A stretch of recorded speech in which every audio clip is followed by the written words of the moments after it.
বাংলার ভোটার তালিকায় 7 লক্ষ নতুন নাম। কোন দফায় ভোট দেবে কতজন?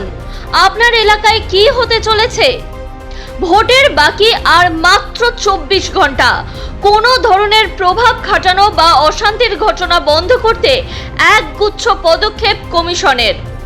রাজ্যে নির্বাচন শুরু হতে বাকি আর হাতে গোনা মাত্র একদিন।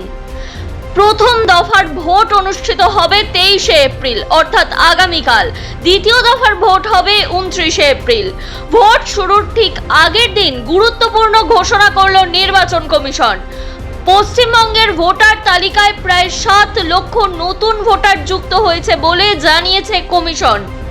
এত কিছুর পরেও ভোটের সময়ের ছবিটা শেষমেশ বদলালো কিনা বোঝা যাবে আগামীকাল অর্থাৎ 23 এপ্রিল, প্রথম দফার ভোটের দিন।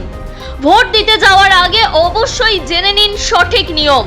এই নিয়ে A to Z বিস্তারিত জানার জন্য অবশ্যই শেষ পর্যন্ত দেখুন আজকের ভিডিওটি। ভোটাধিকার প্রতিটি মানুষের একটি গুরুত্বপূর্ণ অধিকার, তাই অবশ্যই ভিডিওটি থেকে জেনে নিন কোন কোন বিষয়গুলি আপনাদের মনে রাখতে হবে ভোট দিতে যাওয়ার সময়। এর পাশাপাশি ভোট সংক্রান্ত বা সরকারি প্রকল্প সম্পর্কিত গুরুত্বপূর্ণ আপডেটগুলি সবার আগে জেনে নেওয়ার জন্য অবশ্যই আমাদের চ্যানেলটি সাবস্ক্রাইব করে পাশে থাকা বেল আইকনটি প্রেস করে দিন। এর ফলে গুরুত্বপূর্ণ সমস্ত আপডেট সবার আগে পেয়ে যাবেন আপনি। বাংলার ভোটার তালিকায় 7 লক্ষ নতুন নাম। কোন দফায় কতজনের ভোট? বিধানসভা নির্বাচনের আগে পশ্চিমবঙ্গের ভোটার তালিকায় প্রায় 7 লক্ষ নতুন ভোটার যুক্ত হয়েছে বলে জানালো কমিশন।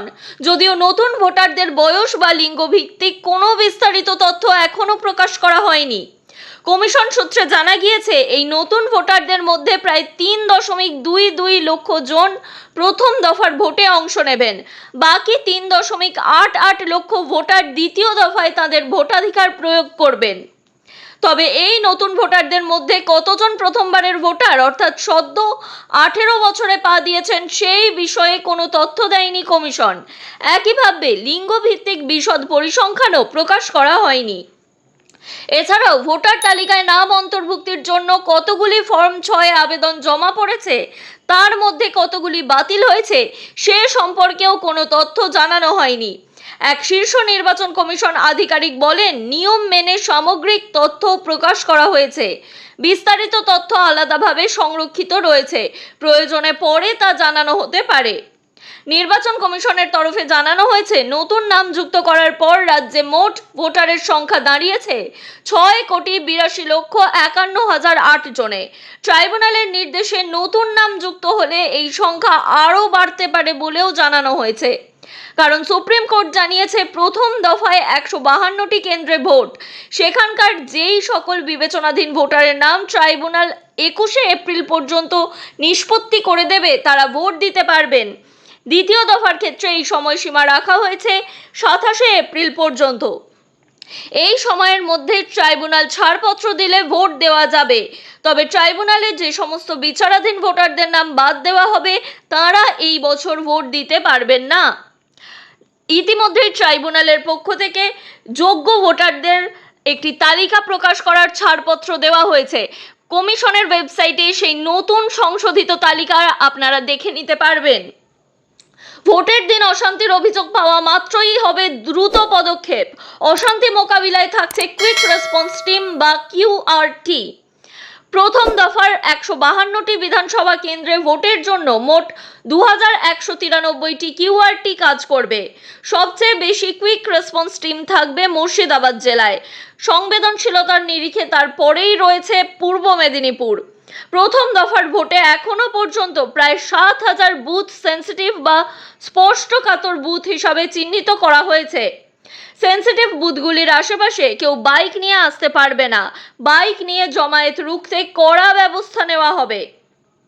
স্পর্শকাতর বুথগুলির আশেপাশের অলিগলি ভোটারদের আসা যাওয়ার পথেও অনেক সময় বাধা দান বা ভয় দেখানোর অভিযোগ ওঠে, তাই ওই গলিতেও টহল দেবে কেন্দ্রীয় বাহিনী। সিভিক ভলেন্টিয়ার, ভিলেজ পুলিশ ও গ্রিন পুলিশদের ভোটের 3 দিন আগেই রিজার্ভ লাইনে পাঠিয়ে দিতে হবে। এই ধরনের ঠিকা অর্থাৎ ভোটের 3 দিন আগেই তাদের নির্দিষ্ট স্থানে রিপোর্ট করতে হবে। রিজার্ভ লাইনে থাকাকালীন তাদের কোনো নির্বাচন সংক্রান্ত কাজে যুক্ত করা হবে না, শুধুমাত্র নন ইলেকশন ডিউটি করার অনুমতি থাকবে। ভোটের দিন সাধারণ পেশাকে অর্থাৎ ইউনিফর্ম ছাড়া যে সমস্ত পেশা হয় তারা ভোট দিতে পারবেন এই কর্মীরা। আগামীকালই বিভিন্ন বুথে ভোট শুরু হয়ে যাচ্ছে।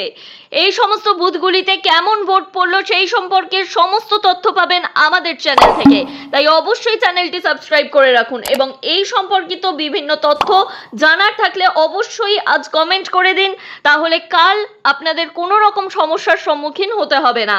এর পাশাপাশি এই ভিডিও বিপুল পরিমাণে শেয়ার করুন যাতে সকলেই এই গুরুত্বপূর্ণ আপডেটগুলি জেনে নিতে পারেন এবং নিজেরা আপডেটেড থাকতে পারেন।